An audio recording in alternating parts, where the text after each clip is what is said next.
Hey everyone, and welcome to episode number 16 of the Nerd Federation podcast.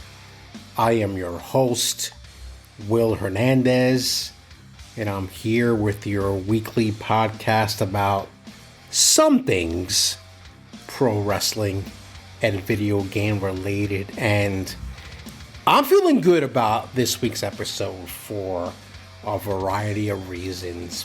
Mostly because I feel like we're coming off this high from AEW Revolution on Sunday.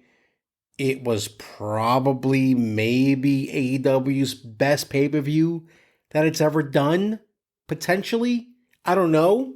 I have to go back and think about that because I've watched every single AEW pay-per-view except for one, and that was All Out last year. I'm sorry, Double or Nothing last year, because I just wasn't really feeling what they were doing for that card. And it was a kind of form of protest because I didn't like the direction that AEW was going in at the time. And here we are almost 10 months later, and I think AEW has found its way again. So I'm recording on a Tuesday night. It's March 5th, which is insane that we're in March already. It's a stormy Tuesday night. It's raining here in the Mid-Hudson Valley. It's going to be a crappy day tomorrow. But as you noticed, I've already changed things for this episode. There's no intro like I had last week. That did nothing. So I feel like, let me just go back to the way things were. And I'm really gonna jump into it this week because I'm recording early for a reason. I just wanna honestly, I just hit my my little microphone thing there, my noise gate. I wanted to just get this out of the way, not because I'm really in a rush, but listen, I want a game. I am deep into Final Fantasy XVI right now. I'm almost 3/4 of the way through the game. So I'm going to talk about that later on in this show. But I thought the quicker I record this podcast, the quicker I can get to actually gaming. And, you know, I said I was going to go into this right away talking about Revolution. And I just said how I think AEW has found its way. And that's not to say that there still aren't problems. There are supposedly, reportedly, depending on who you want to believe and which way the wind is blowing on any given day, issues backstage. And I know heading into the recording of this podcast, I found out that Sammy Guevara is supposedly suspended because of the way the Jeff Hardy situation was handled, where they didn't follow, Sammy apparently didn't follow concussion protocol during that match. And instead of going right to the finish, they just cut the match going, and that wasn't supposed to be the case. I don't know. I'm not going to get into that because honestly, I'm not prepared to talk about that at all because I just found out about it maybe about a half an hour before I hit the record button for this week. So I'm not going to get into that, but there were rumblings of issues heading into this show. And we did see over the weekend Miro with his response to the Meat Madness match getting canceled, and people were upset with him because this past weekend was supposed to be all about Sting and Sting's final pro wrestling match. So that got a little bit out of hand. Then fans aren't happy with the direction of certain wrestlers like Jay White, and I'll get into that in a few minutes. The women's division is still a bit of a mess, even though I think in some ways it kind of is heading in the right direction, and I will get into that later. I think overall, if you look at things for AEW, I think things are heading in the right direction. And Tony Khan continuously says that AEW is going to have a big March. And we saw earlier today how he tweeted out, or AEW tweeted out, the new logo. There's going to be a new set design on Wednesday. They are having Dynamite down in Georgia on Wednesday. Shout out to my buddy Eric, who is supposedly going to that show. Whether he's seating front row, is TBD. I'll let y'all know next week. They're going to record Collision this week on Thursday, same arena. A little bit of saturation, I think, for the market. Let's see what the response is for tickets there. But it seems like things are heading in the right direction. Kind of funny how that started happening when a certain tattooed, straight edge wrestler from Chicago was fired from the company. But I digress. Anyway, going back to Revolution this past Sunday, was it AEW's best pay-per-view? Maybe. I would argue Revolution 2020 in Chicago, which I attended, might have been the better overall, stronger show. But this one comes close. I would have to actually go back and watch these shows again. But this particular show is up there considering the matches on the card, considering it was Sting's retirement match, considering the place was sold out. You had just over 16,000 people at the Greensboro Coliseum in North Carolina. And you had a lot of people watching this show, more so than I think usual. There were probably a lot of extra eyes on this show because it was Sting's last match. And I'm seeing that. I'm seeing that in different places. And I'll get to that in a minute. Looking back at the show, this is a rare thing that I do, but I am going to kind of go through things a little bit match by match. But I'll first say that there were really only two weak points in the pay-per-view. One, the All-Star Scramble, and the women's title match, which in itself I think is a bit disappointing. Look, we know who's coming to AEW. Mercedes Moné is on her way. I'll actually be in Boston going to that show, and the Boston show. And my brother, he texted me right before that women's title match on Sunday between Timeless Toni Storm and Deonna Purrazzo, and said that this match has to be good. And I thought about that. I thought that maybe that was an exaggeration. But after thinking about it, I think he was right in some ways. The match started out well, but then kind of deteriorated from there. Tony won with the help of some outside interference, and I think a lot of people believed that match should have been more than what it was. I mean, that was the overwhelming thing that I saw on social media when I kind of went back and looked at some things and what people were saying. I think people were saying more, were expecting more, and I think some people are a little bit critical of the character work in a match, because the Timeless Toni Storm character is great. The issue might be that I saw some people say, and I do tend to agree, is that it's hard to work that character in an actual wrestling match, because she has to kind of be, I don't know. There's ups and downs, I think, with that character in an actual match. But, and I'll get into it right now, I'm curious to see where the women's division goes from here, because we know Mercedes is on her way, right? Britt Baker is likely on her way back. Storm is still the champ. Purrazzo is going to be a factor. Thunder Rosa and Deeb are back from injuries. Then you have the younger wrestlers in Julia Hart and Sky Blue making noise. And you have Willow and Statlander doing their thing.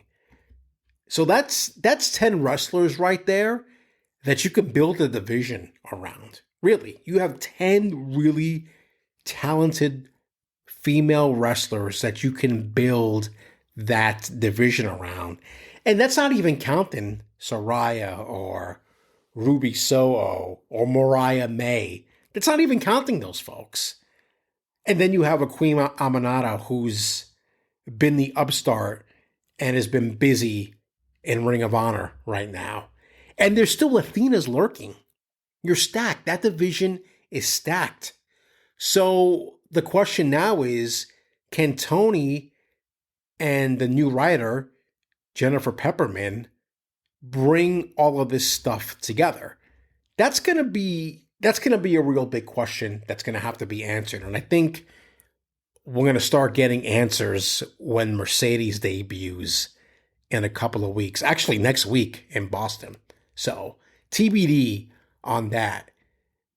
As for the rest of the show, I do have thoughts I wanted to go through, and I actually posted them on nerdfederationpodcast.com. That's a plug right there. I finally did the whole pod page thing and got the website, got that website going. So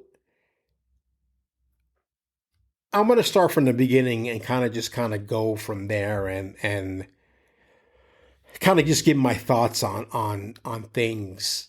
I think AEW fans want to see better for Jay White, which is why he got the reaction he did at 0 Hour. He said we're going to see him in Boston after that match was over. And later on, we learned that he's going to be wrestling Darby Allin. More on him later. So maybe he's Okada's first feud. And I could be speaking out of turn here, but pretty sure bet that Okada's going to be debuting. I guess maybe re-debuting is how you want to look at it. With AEW this Wednesday. I think if you make Okada's first opponent, first feud with Jay White, that gets instantly get Okada more comfortable right away in AEW. Because you're trying to ease Okada into this American style of pro wrestling, this weekly episodic television that you have to deal with here. They don't have that in Japan. That's not the way things work in Japan. So this is going to be a lot different for Okada, and I think working with a Jay White will help. I think people are a little tired of this Bang Bang Scissor Gang storyline, and I think a lot of people believe, are vocal about the fact that they don't like the way Jay White is being used. I don't personally like it either, but you have to take a step back and kind of see what was happening with the main event scene in AEW, and now things might sort of reset on Wednesday, today when you're listening to this. So again, it's going to be kind of interesting to kind of see how things play out. Championship match, TNT championship match between Christian Cage and Daniel Garcia. And it is crazy to think that Christian Cage at 50 years old and 29 years in pro wrestling is doing the best work of his career. Think about that for a second. Think about the experience that man has. And I feel like I can confidently say he is doing the best work of his career. It's amazing. This patriarchy thing is just, it's amazing. And the way he carries himself to the ring and in his matches just really adds to the whole presentation that he has going on right now. And that was really a great match to start the show, as Christian retained and is still the TNT champion. And we still don't know what's going on with Adam Copeland. He's definitely selling that concerto So I have a feeling that Adam showing up on Dynamite on Wednesday to continue this months-long storyline with Christian Cage. Again, apparently AEW does not know how to do storytelling. That's what I've been told. That's what the internet says. Eddie Kingston versus Bryan Danielson for the Continental Crown. I like the way they introduced this match, and it was something different. And I saw a lot of... I might as well get into this now a little bit. There are some of these Twitter accounts, X accounts out there that are so pro AEW that they cannot see the faults in it for the life of them. And it's getting real annoying. And I get that they defend these companies like it's their job. And I've talked about this before. You got the AEW fanboys defending AEW like it's their job. Same thing with the WWE fanboys. On the other side of things, same thing with PlayStation and the same thing with the Xbox folks. They defend these companies like their lives depend on it. And somebody made the comment, oh, here comes AEW. They're just transitioning into matches one after another. They're not wasting any time talking, but they're still giving you a little bit of story with the way they did this introduction to the match. Because they're shitting on what what WWE did, especially at the Elimination Chamber in Australia. And the 40-minute promo by The Rock on Friday SmackDown. Y'all need to just stop with the comparisons because it's getting a little annoying. It really is. I've had to start muting people. And there are two offenders out there that I'm not even going to name, but just stop, man. Listen, I support and enjoy AEW as much as the next person. Maybe as much as you guys. But I am fair, I think, in my criticism of the product and the shortcomings of the product. Yes, it's great that AEW just goes into match. But I will say a good video package goes a long fucking way into introducing a story, especially when you have a pay-per-view that had a lot of new eyes on the product. And again, second time I've mentioned that. I will get into that at the end of my Revolution impressions. Anyway, I thought that Danielson and Kingston was going to be the match of the night until later. And you know what happens later. It really was great stuff all around, and the crowd fucking ate that match up. That is just like, I have a feeling that particular crowd, it is old WCW country, old Jim Crockett Promotions country, NWA. I think they really did appreciate that hard-hitting style of match and technical wrestling that only really those two can provide. Not really only, but you know what I mean. Those two guys really went all out with Kingston picking up the win and retaining. I tell you, man, Danielson... He's been putting over a lot of dudes. Like, you can never say that guy is worried about taking pins and not being over. That dude is taking jobs, is doing the jobs. And he should be at this point in his career. That's a big difference, I think, between guys like Danielson and people like, I don't know, Punk, maybe. You hear a lot about the older guys not wanting to do the job, so the younger folks are putting people over, but Danielson's putting people over right and left, and it's great. It's great to see. I did not like the scramble match. Should have been an elimination style match, and they should have did that on Dynamite. That's all I'm going to say about that. Wardlow wins.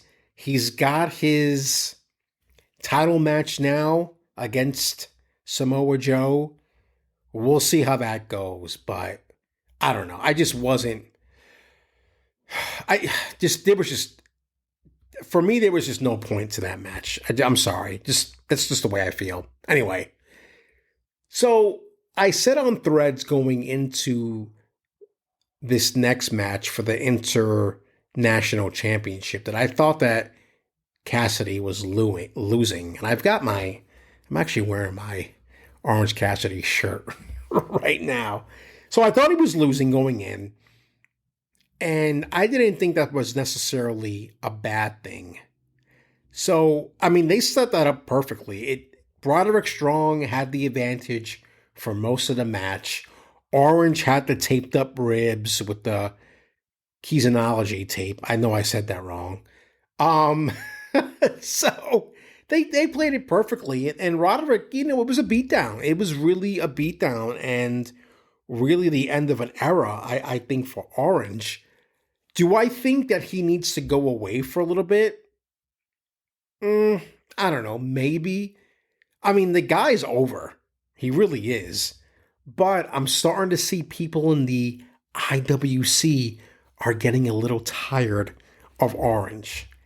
Listen, we knew that's the beauty of like the way Tony Khan introduced Orange Cassidy to actually like wrestling matches. And I was there when he had his first official match in AEW against Pac at Revolution 2020.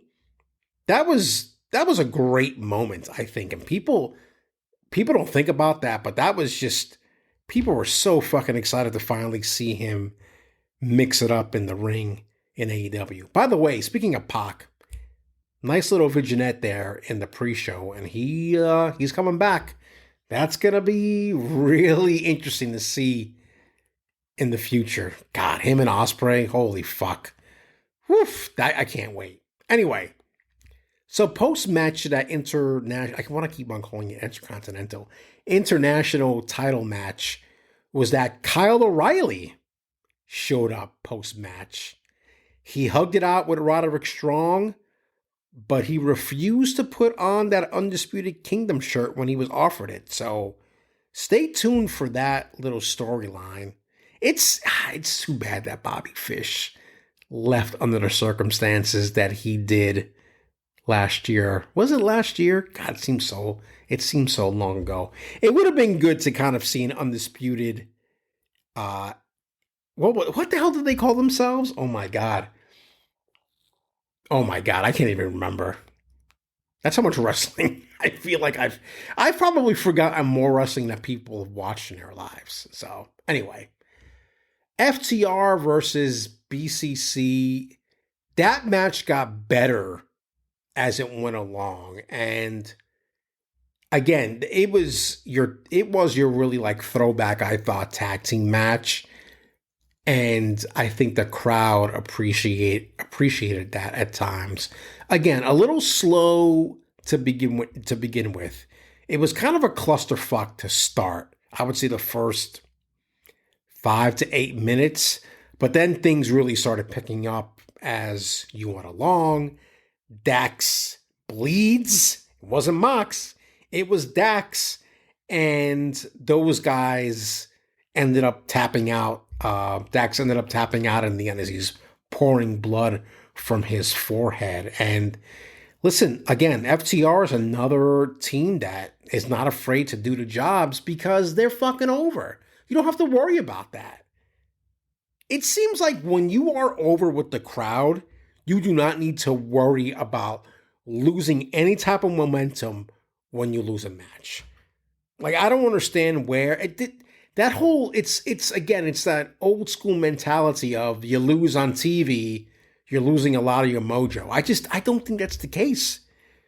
You think Danielson's losing his mojo because he lost to Eddie Kingston? I just don't think that's the case. Anyway, I already went over Storm and Perazo. Listen, it was a letdown. I thought AEW did a great job with the build to this match, and I think it says a lot about the Tony Storm character. But the match was just, I don't know, it just never really meshed well. And I wonder what happened there. I talked about that earlier. Obviously, I'm not going to get into it again. Now, whew, I really wanted to today to go back and watch the Ospreay Takeshita match because that match fucking stole the show. I've watched a good number of Ospreay matches since I started watching New Japan 6-7 years ago. He's put on a lot of bangers. I don't think this was the best one because I think his matches with Omega were better. But this is up there, man. These guys,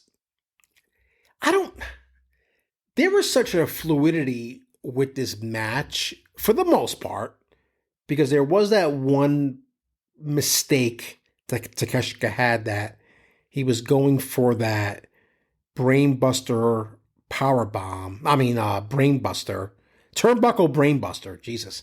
That turnbuckle brainbuster that, I don't know if he just like let go early or what, but like Ospreay ended up like scraping his lower back on the rope instead and had this fucking wicked rope burn on his lower right side of his back. It looked really bad. Like you thought that Ospreay broke his lower back. I mean, honestly, that's what it looked like. Anyway, I mean, listen, go back and watch it again. Or if you haven't watched it, watch it for the first time. Because that match was fucking amazing. Those guys went all out. The transitions into some of the offensive moves were just fucking amazing. There's one thing that I saw somebody say on Threads, how there was no story told during the match. Which, I'm sorry, but I think that's bullshit. The story was that these two guys were trying to outdo each other because they're in the same fucking faction. How was that not a story? How was that not obvious? That was the way I viewed it. That these two guys are so competitive that they're in the Don Callis family, that they're trying to one-up each other. And they pulled out all the stops to try to one-up each other. That to me is the story. I could be wrong. Somebody out there could correct me, but I feel that was the story that was being told in that match. And they did a hell of a job telling it. They really did. And that crowd was fucking into it, man. They had 3 to 4 standing ovations during that match. That's crazy. I think that's crazy. I don't feel like we get that enough. And that crowd was really appreciative of what they were watching. How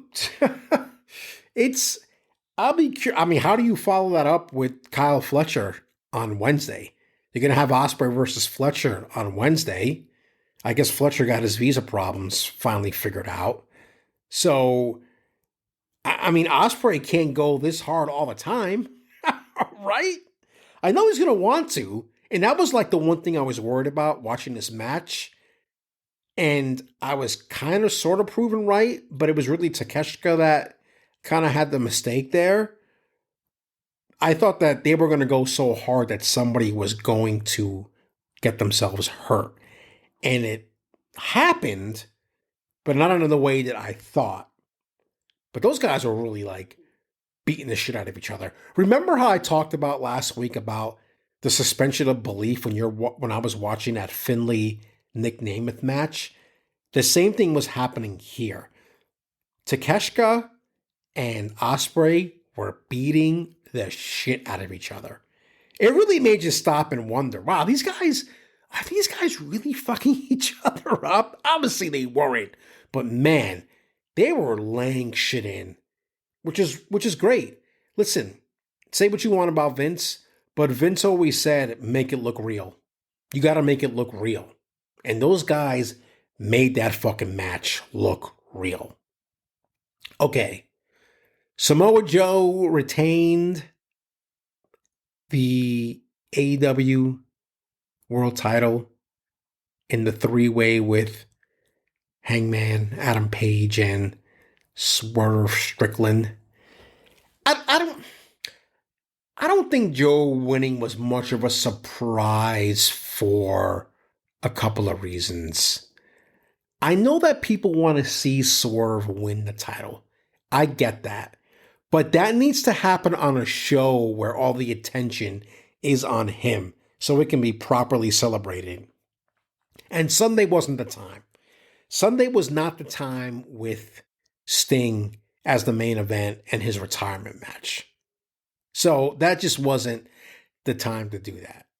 So now you got to look at doing this at Double or Nothing is what I'm guessing. Because I don't think you come back now and have Swerve challenge again for the title. He kind of, quote unquote, goes to the back of the line with the rankings.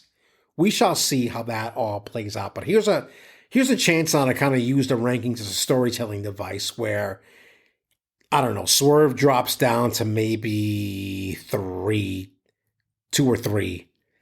Wardlow shoots up to like number 1 because he won the match. And then you kind of, again, like I said, use that as a storytelling device because now Swerve has to fight his way back to the 1 or 2 spot to challenge Joe again. And Joe gets an extended reign with the title, which I think is rightly deserved. It was too soon for him to lose the title. My brother pointed it out to me. He's like, yeah, you're right. It was too soon. And he's probably not yet ready to go film season 2 of the Twisted Metal show. I'm assuming that's coming, maybe during the summertime. So maybe it does make sense for him to hold it until Double or Nothing. That gives you a 5-month reign with the title. That's pretty good. That's pretty good. I think, and again, I think Joe deserves that. He deserves that recognition. Main event. I guess it was what I was expecting in many ways, which wasn't necessarily a bad thing. I don't know. I'm of two minds of the fact that Sting and Darby won. And I'll say why. Because tradition dictates that you do the job on the way out, right? We saw that with Undertaker. We saw that with Ric Flair in WWE, even though he wrestled. Let's not get into that. Right? We've seen this happen over and over again. You do the job on the way out. That didn't happen today. I should say Sunday. And I think it was meant to right wrongs from the past, obviously with WWE and the way that whole thing went down. And I know Sting is lamented about the missed opportunity of having a match with The Undertaker, but he would have not been afforded the same opportunity and luxury of what happened on Sunday with WWE. AEW turned out to be the perfect swan song for Sting because Tony Khan has a massive respect for Sting. Say what you want about Tony Khan, and I say it too, but he treated Sting really fucking well during this run. It's a shame we never really saw the singles match because he just, you weren't going to do that with Sting. But he had a hell of a run in AEW. And they handled his whole retirement thing with grace and class and dignity. It was the complete opposite of WWE when you think about it. And I thought it was funny that on Monday, all of a sudden you had WWE giving kudos to Sting on air, but yet they couldn't provide 30 to 45 seconds of footage from their fucking massive library for that. Because WWE owns all that footage. They own all that old footage when they bought the WCW library. They own all that shit. And you tell me you couldn't provide? You couldn't even provide your own footage from Sting at WrestleMania in San Francisco? Come on, man. That's some petty bullshit. Especially when AEW has made current superstars available to WWE. They made Sting fucking available for documentary. And JR. And I think Danielson as well. Come on, man. I think that's, I don't know. That really does like leave a sour taste in my mouth and just kind of makes me just despise WWE more. Because they're like the fucking Walmart, right? They're like Disney. They're like Apple. They're the big bad corporation. Making the little guys suffer. I mean, come on. Anyway. I mean, great. I mean, listen. I had to like, I think in some ways I kind of made myself like love that match because I don't know. AEW does these hardcore fucking matches so many damn times and I get a little tired of that, to be honest. But it was Sting.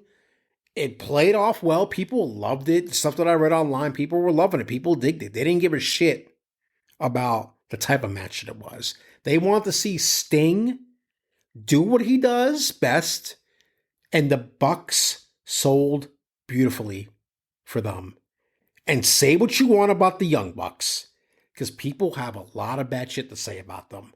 But when somebody like Sting, fucking Sting, puts them over the way he did in that press conference, that's all I need to hear. I don't need to hear fucking Jim Cornette or Russo or any of these other fucking old men that yell like clouds talk about how bad the Young Bucks are for the wrestling business. It's bullshit. To me, all that matters is what the other wrestlers have to say about their peers. That to me is what should matter. Not what Jim Cornette says, or Eric Bischoff says, or Vince Russo says, or Tom, Dick, and Harry on Twitter. It matters what your actual peers, like a Sting, say about you publicly. Because Sting didn't have to say shit. He doesn't have to say anything. And he can just as easily bury those guys on the way out, but he didn't. He showed them massive respect, and it was his choice to have the Young Bucks as his last opponent in his career. Think about that. Think about that and then come back and talk to me about how the Young Bucks are ruining the business. Darby Allin. Not a fan of that spot at all. It was just too much. And I think it took away from some of the match because you see him fucking plunge through that glass pane. The shit shatters all over the place. If you go back and watch the video I did again today, some woman in the front row right there in the corner gets some of that glass in her face. I don't know what the fuck AEW was thinking with that. That was really like the one negative, big negative of the night was Darby Allin doing that dive like that. I tell you what, it made for a cool visual with his back bleeding the way it did. But I do think it took away from the moment because some people were distracted by the fact that he might have been hurt. My brother's like, is he dead? You know? And I did see people on social media saying, oh, that really took me out of it because I was concerned for Darby when all the attention should have been on the ring and on Sting. But, I mean, what are you going to do? It's Darby Allin. He does shit like this, like he has something to prove. Bro, you got nothing to prove, man. You're a great wrestler. I don't understand why you feel the need to do this stuff in the ring. To me, it doesn't make any sense. I want this man to have a long career, and goddamn, it seems like the expiration date on him might be in like 3 to 5 years. I don't know. Who the hell knows? What do I know? I'm just somebody here with the with the microphone talking into a microphone. So, I know people were mad about the way the pay-per-view ended with Sting was talking and then they went off the air. Listen, I don't know what you want to do. Paying for that extra half an hour is expensive. It costs a lot of money to do that, to extend pay-per-view time. That's a lot of money. Tony Khan might be a billionaire, but there are limits. And listen, you can go watch what he said on YouTube. I haven't watched that yet, but listen, that is what it is. The bigger question now is what happens to AEW from here on out. They announced a new pay-per-view for next month. Personally, I think it's overkill. I don't think you need to do another spring pay-per-view when you have Revolution, Double or Nothing, and then Forbidden Door happening in late spring and early summer. I did see a lot of people saying that decisions will have to be made for them financially because you're asking people to drop $50 for each of these pay-per-views. And by the way, pay for your fucking content and don't be a fucking teenager and pirate shit. Seriously. We're not teenagers anymore using LimeWire. Somebody somewhere is asking what LimeWire is. So paying that $50 a pay-per-view is fine when you're doing it 4 times a year. But now you're looking at 9 shows a year at $50 a pop. That's $450. That's a lot for some people.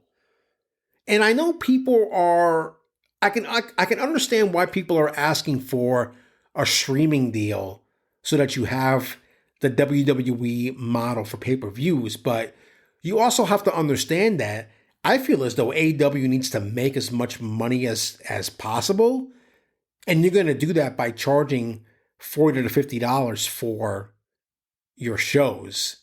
Now, I think what they can do is maybe do the TNA model where TNA now is charging a premium $40 for their major shows, and then those interstitials, those other monthly shows, are only $10. Could you do something like that? Could AEW charge $20 for Dynasty and $20 for Wrestle Dream? I think so. I think you keep the major four at the same price. You do Revolution, Double or Nothing, All Out, and Full Gear, and then maybe you do a package deal for All In and All Out since they're back to back. I think that's only fair. I shouldn't have to pay $100 for 2 shows within a week. Make that $75, $65, $75. I think you're good.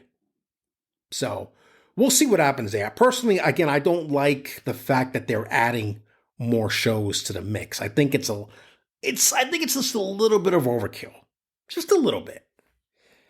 I'm going to be curious to see if AEW picks up new viewers this week, because it's probably a sure bet that a lot of lapsed wrestling fans ordered Revolution because it was Sting's match. So you hope that some of those people stick around and check out your weekly television show now. They might not necessarily become paying customers, but if you get them in the door, you never know. And I was on Reddit today because I'm trying to do some research about how to better promote the podcast and seeing how I can do that in different Reddits and different subreddits. And this idea, it's accurate. People were saying, I saw at least 4 to 5 people saying, hey, haven't watched wrestling in a while, but, I wanted to see Sting's last match. I loved what I saw during the show. I'm going to tune in Wednesday to Dynamite. That's what you want, man. You want that shit. You want people, and it's smart. Listen, it's smart that they're basically starting this new season on Wednesday. It really was a good call, really a genius call when you think about it. Now, they must have known, I don't know if it's really a stretch, but they must have known that new people were going to be tuning in to the show, and you suck them in, and hopefully you get them to come now to your weekly television, whether it's going to be Dynamite or Rampage or Collision. That's why Sunday was very important. Sunday was a very important pay-per-view for AEW, but it remains to be seen how they are going to take advantage of the extra eyeballs on them. All right. That's going to do it for AEW and for Revolution. And the other pro wrestling related thing that I wanted to talk about has to do with Paul Heyman. He's going into the WWE Hall of Fame. That was announced today. And I know the WWE Hall of Fame is, some people look at it as a farce in some way. There's no physical building, even though that's been discussed so many times in the past. I actually think they should put a physical building in downtown Stamford, right next to the new WWE headquarters, because that would be the ideal spot, because the Metro North station's right there across the street, so people could easily come up from NYC to see the building. That being said, there are people who are inducted into the Hall of Fame that take it very seriously. Eric Bischoff has talked about this on his podcast. While he acknowledges that it's kind of a bit of a farce in some ways, people take this shit seriously. And they should, because it is, again, biggest stage, right? So Heyman going in this year in Philadelphia is probably the biggest no-brainer of no-brainers. He put that city on the map from a pro wrestling perspective with ECW. And he, in some ways, changed the direction of WWF because they had to pivot to the Attitude Era. And they did so not only to compete with WCW, but they knew that this promotion out of Philadelphia was putting a more adult spin on pro wrestling. Key word there being on adult and not this Disney-fied presentation that you get from WWE these days. I think about the wrestlers that came out of ECW that turned out to be some of my faves of all time. The guys that got their real big-time exposure like RVD and Taz and Tommy Dreamer and the Dudley Boys, Eddie Guerrero, Rey Mysterio, Chris Benoit, Cactus Jack. Then you had guys like Bam Bam Bigelow that made an impact there as well. And obviously, you had the Austin stint in ECW where he basically found himself in some ways. He found that character.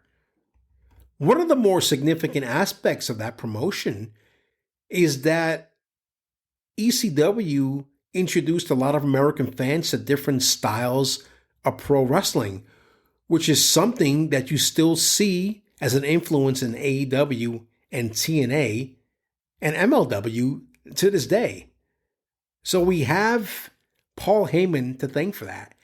And also, let's not forget the contributions he's made to the product today. I mean, Jesus, some of his promos in WWE are legendary, especially when he was paired with Lesnar. The man has a way with words. I mean, there's no denying that whatsoever.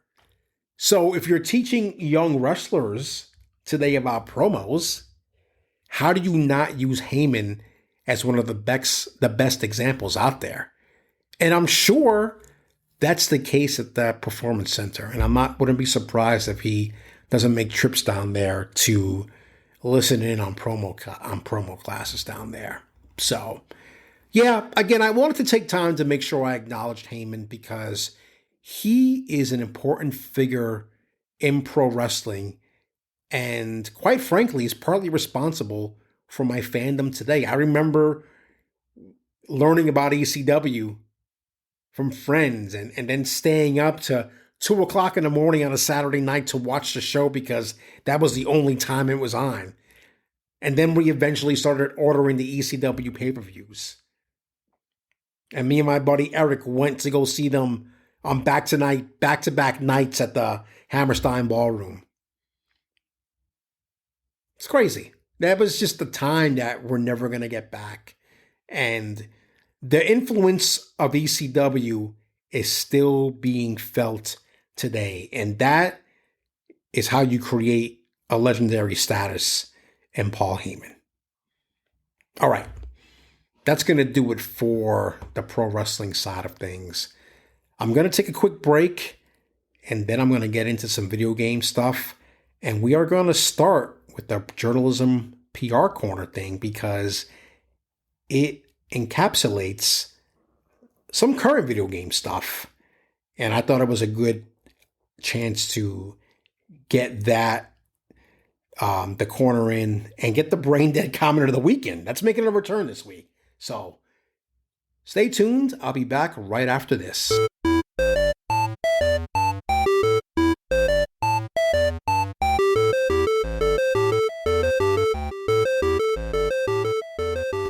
And welcome back to episode 16 of the Nerd Federation podcast with your host, Will Hernandez. I got my water. I had some crackers. I think now I am good to go. And I'll jump right back into it here. I didn't have this segment on the show last week because there wasn't anything out there that really fit. And I'm not going to force this segment in there every week. That's what she said. But something caught my eye this week, and I felt I had to say something, and it fit well. It fits well into this journalism / PR segment that I did a couple of weeks ago. And I'm going to set the stage for you so you can follow along here at home and understand where I'm coming from with the point that I'm going to make. So, PlayStation VR 2 has become a contentious topic on social media, and really for good reason. I think it's fair to say that there was a lot of hype around PS VR 2, and by all accounts, the technology seems great. I haven't used it, but I've used VR. I've used VR in the past, and I loved my MetaQuest 2. Didn't really use it a lot. That's a different story because I was in a studio and didn't really have the room for it. But I've got the room now for a VR headset. And I think people were very excited that it was getting first party support with Horizon Call of the Mountain. And I thought that was really great because it was something that I wanted to get. But there was also something that was telling me to hold off, because I wanted to see just how much first-party support the machine was going to get, because the first iteration of PSVR didn't have that. And guess what's happening with PSVR 2? The first-party support isn't there. So I think that's where a lot of this so-called controversy that I saw last week stems from. Now, there have been some prominent critics of PSVR 2, particularly Ryan McCaffrey at IGN. I think Ryan's about as old as I am. I'm 45. He's somewhere there. He's probably in his early 40s. I think him and I graduated around the same time. So he's an old school journalist. I've been following him since he was at the official Xbox magazine from 2002 to 2012, when he jumped ship to IGN and has been there ever since. So the guy's a legend in my mind, and one of the few reasons why I still visit IGN at all these days. So Ryan, like I said, has been critical of PSVR 2 on Twitter. And with him being more of a personality these days on IGN, what he says, I think, carries some weight.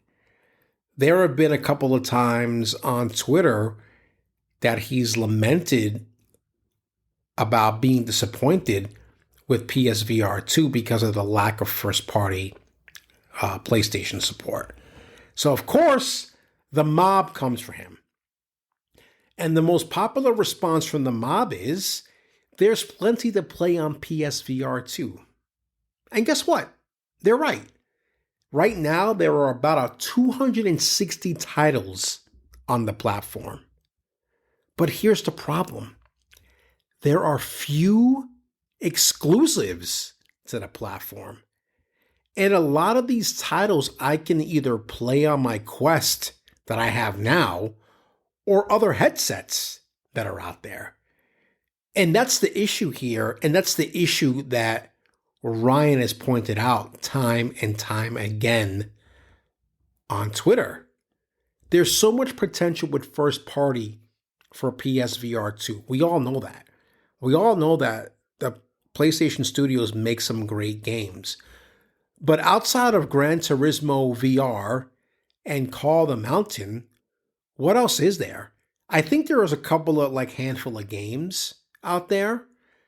And then you make matters worse, PlayStation is closing the London studio, which is primarily dedicated to VR games.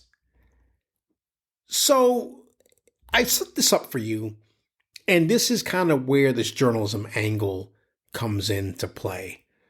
So on Thursday, there's a very popular Twitter account that covers PSVR. His name is, it's PSVR 2 Without Parole. I forget what his actual name is. He's been on the Sacred Symbols podcast. He's been on the Sacred Symbols Plus. So he's been interviewed by Colin Moriarty about the state of PSVR. And also by Dustin Furman, the executive producer. So on Thursday, he tweets out an IGN article that was questioning why PSVR 2 has struggled. And the article was pointing out the issues that were happening right now and what's leading to, quite frankly, poor sales of the headset. I think there was an article somewhere out there that during the holiday season on Amazon that the PSVR was being outsold 30-1 by the Meta Quest headsets. 30-1. Think about that. That's crazy.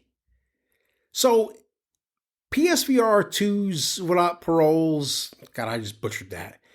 I'm going to just say parole. His tweet with the article said this: is it just me, or do games journalists not even understand the industry they're writing about? You're holding PlayStation VR 2 to a higher standard than flat screen gaming. Do better. He mentioned the author, of course, in the tweet. And the replies were a shit show, as they usually are on things like this. So what did I do? I go ahead and read the article. And before I get into that, I will say this, and it's something that I've mentioned on here before. Games journalists these days are in a no-win situation. It's just the nature of the beast. I've discussed before how I'm not a fan of modern-day games journalism. You can go back and listen to episode 5 of the Nerd Federation podcast when I get into the whole thing with the Insomniac leak and about how some outlets refuse to cover the leaks for these morality reasons, which is all a bunch of bullshit. By the way, that episode 5 is my most downloaded podcast episode, which is interesting. Anyway, these game journalists are getting beat up all the time on social media. A lot of it is their own fault, the outlet's fault, etc., etc. But I will give credit where credit is due. I read the article, and it was a fair article. It raised fair questions. I think part of the issue that people had, and you're going to find this fucking shocking, sarcasm, people got upset with the headline, which said, a year since its release, Sony seems to have abandoned PSVR 2. To me, it's an accurate headline for what the story is about. The problem is, and I don't know if this is the case for Parole, that sounds weird, people don't read beyond the fucking headlines. And if you read the comments to Parole's original tweet, people clearly did not fucking read the headline. They clearly didn't. So one comment really got to me, and that's why we're rolling into this week the brain dead comment of the week, because it is really a brain dead comment and shows what's wrong with people's understanding of how journalism is supposed to work. This is his comment.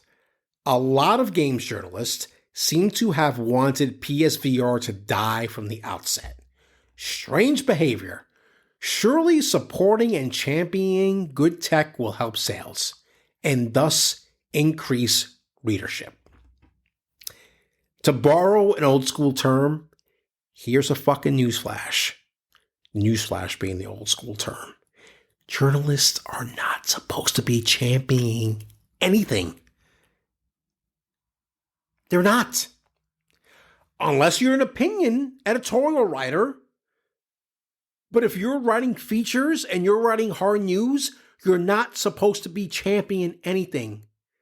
There's an old saying for sports journalists: no cheering in the press box. The same thing applies here. And therein lies the problem of the lack of understanding from people. IGN is taking a critical look at PSVR 2 and pointing out legit concerns that people have about first-party support. I've had those concerns since before the thing came out, when it was announced. Because you know what? They did a shitty job of supporting the first one. And the thing that's even funnier is that you read these articles and they are championing the good tech. They're saying it. They're saying it in their reviews and they're saying it in their articles. Yes, it is great technology, but there is a lack of first-party support on the platform. I don't understand why that is so hard for people to understand. And if you read some of the other comments that are there, they're just as brain dead as some of the other comments. Here's another one. This is some strange narrative. There is some strange narrative of hate against Sony and PSVR 2. And of course, there are many things that need to be improved. But when it comes to VR, the hate is only for PSVR 2 and no other headsets. You know why this quote-unquote hate is there? It's because PSVR 2 doesn't have first-party support. Most of the games that are out there on the other platforms most of the games that are out there on PSVR 2 can be played on the other platforms. That's the problem. Sony made it seem like they were going to really support this machine with original first-party games. Games based on their existing IP. They got the right idea with Horizon Call of the Mountain. But where's the Ghost of Tsushima VR game? Where's the God of War VR experience? You can't even fucking play these games in a VR mode. You're not even asking for fucking games from the ground up. There's not even a VR mode to be seen in these games. Meantime, you got Resident Evil as a VR mode. Yeah, Gran Turismo has that. We got that. But then where are the original PlayStation titles? London Studio's gone now. They're going to be gone. So that, where does that leave you? That's the issue here. Sony, as at the end, you can see I'm very passionate about this. But let me backtrack. As of the end of 2023, Sony has sold 50 million PS5s. 50 million. 50 million. You know how many VR headsets that they've sold? It's likely less than 1 million. The last we heard anything official was that it had sold 600,000 units in the first 6 weeks. We haven't had updated figures since then. I wonder why. It's because the platform has fucking bombed. It doesn't matter how great the technology is. People aren't buying it because there's no first-party support. That's the issue here. Don't blame the journalists. That is so fucking silly. You know what the other thing is too? As I was going around, there are plenty of websites that cover VR that are shitting on PlayStation VR 2. They're pointing out the problems to PlayStation VR 2. But because they're smaller websites, they don't go after them. They got to go after the IGNs of the world. And listen, I am all about going after the likes of IGN when it's necessary, but I think in this case, it's unfair. It's an unfair situation. They're doing a public service to people who come to their website, the biggest gaming website in the world, and having a God-honest conversation analysis of the issues with PSVR 2. Go read the fucking article. I'm going to link to it in the script, in the timestamp, so you can go read it yourself, and then come back and talk to me about whether. Come back and talk to me if you're taking a very fair assessment of that article and reading it a couple of times, and then ask me if IGN and that author are being unfair to PSVR 2. Please, go read the article and come back and talk to me. Whew.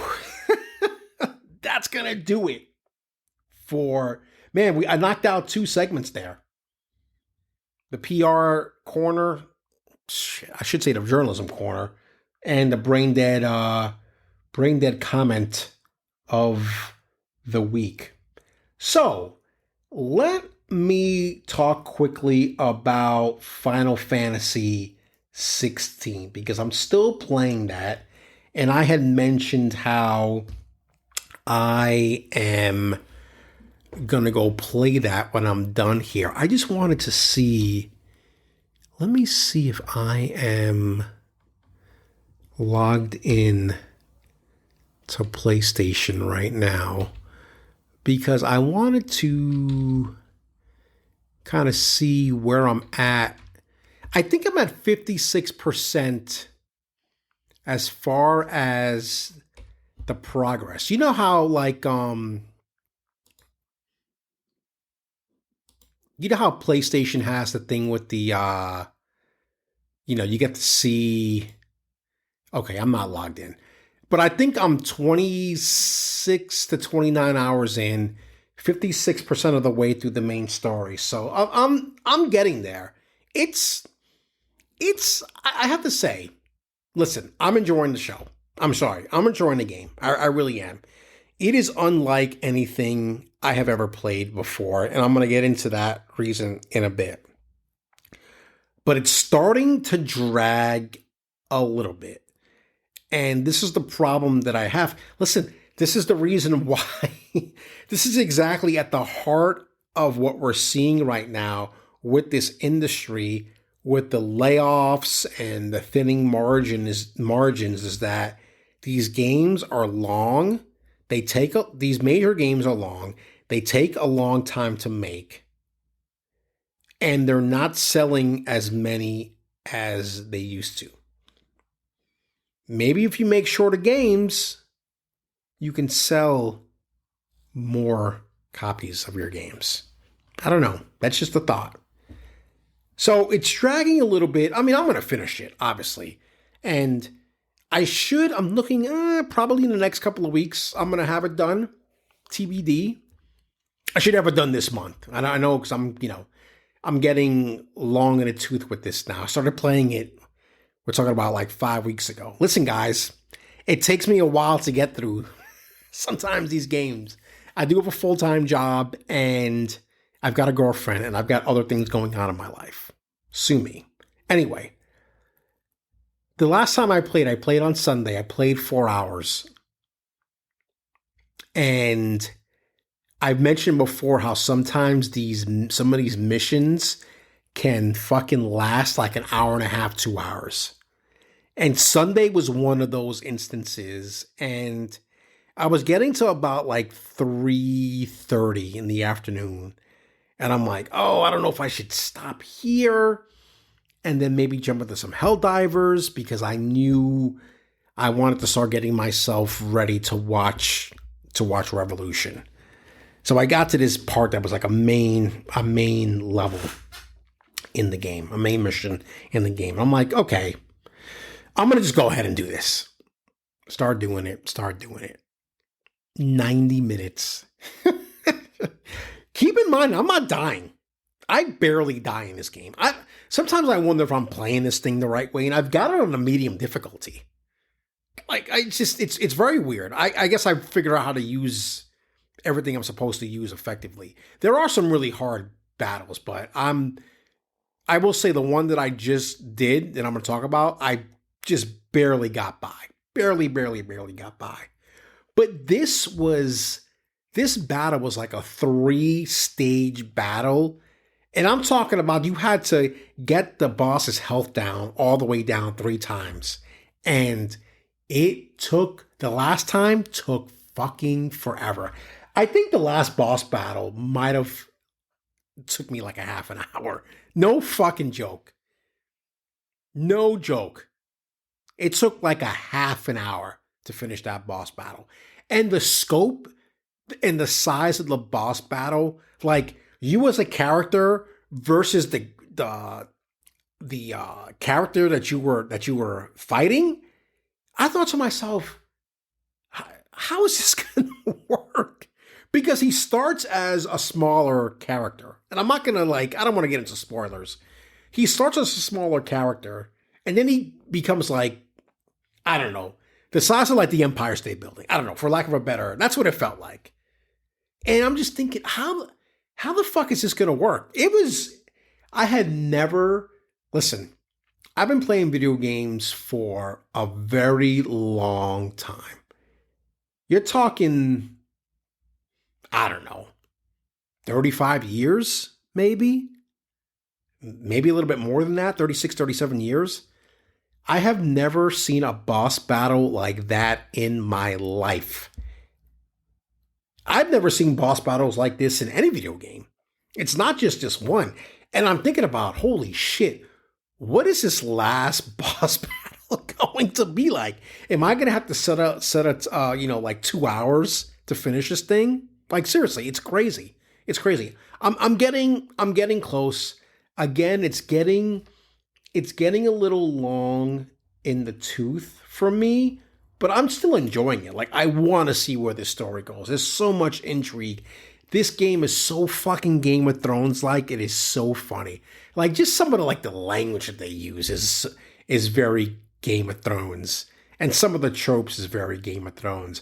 I've mentioned that before, but it always comes up to pass during the game. And I just think, wow, this is the Japanese version of Game of Thrones, honestly. It really is when you think about it.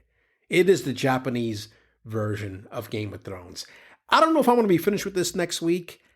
I will have something different to talk about next week because I started playing Dark Forces, Star Wars Dark Forces, the remaster. I've got a lot to say about that. And the good thing about that game is that I have it on the Series S in my office, so I can play that within little breaks at work. And I played it on Sunday for like a half an hour. I got through the first mission, and I have a lot of thoughts on that. But I'm going to save that for next week so I have something new to talk about. There probably won't be any Final Fantasy XVI talk next week. I've got some serious fucking FOMO right now with all the Final Fantasy VII Rebirth talk. So I got to play the original game first. I have to get that done. That has to happen at some point soon. But I think I'm a little Final Fantasied out right now. Anyway, so Halo TV show. which I will admit, I have not watched the latest episode of the show. But I want to revisit what I said last weekend. I should say last episode. Because I've been trying to... I got into this whole thing with somebody last week because they had somebody had tweeted out a preview of the latest episode. And it was more of the Spartans fighting without their armor on. And I made a comment about it. Let me see if I can pull up what I said.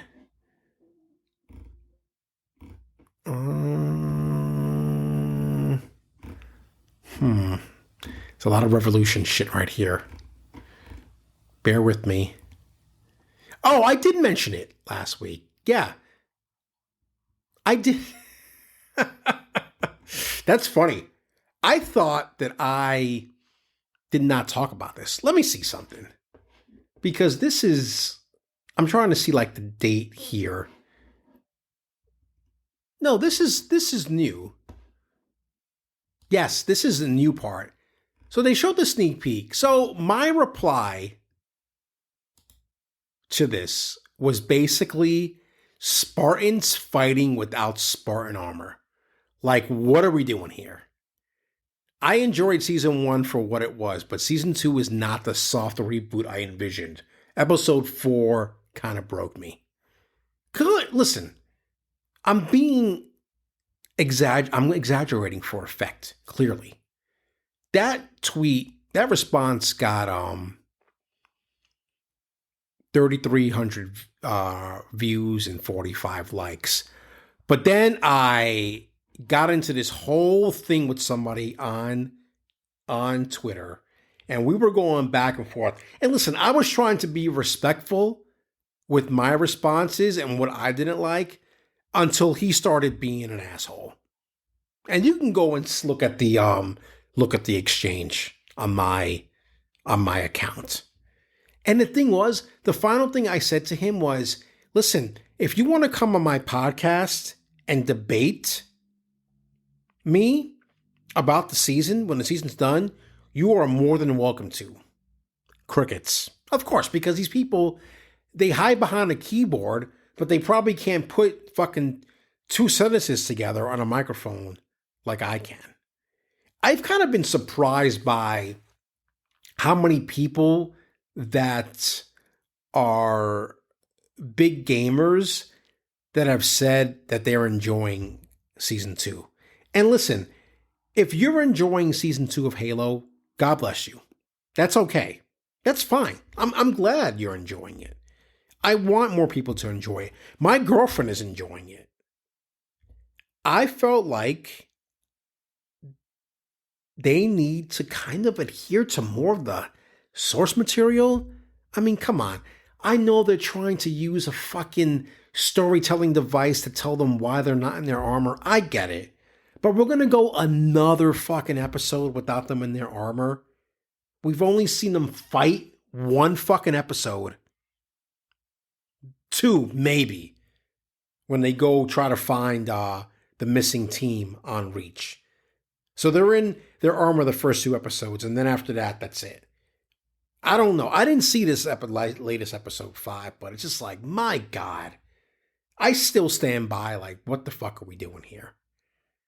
I should watch it. I should be able to watch it by the time we reconvene for the next episode, and I should have more to say, but I'm disappointed. I just really am. Anyway, piece of media that I am not disappointed in, and I'm going to give my kind of final quick impressions about Masters of Doom. I think, and I mentioned this last week, if you're a fan of this genre, read this book. It's as simple as that. If you're a video game fan, you should read the book. If you're a history fan, you should read the book. If you're a pop culture fan, you should read the book.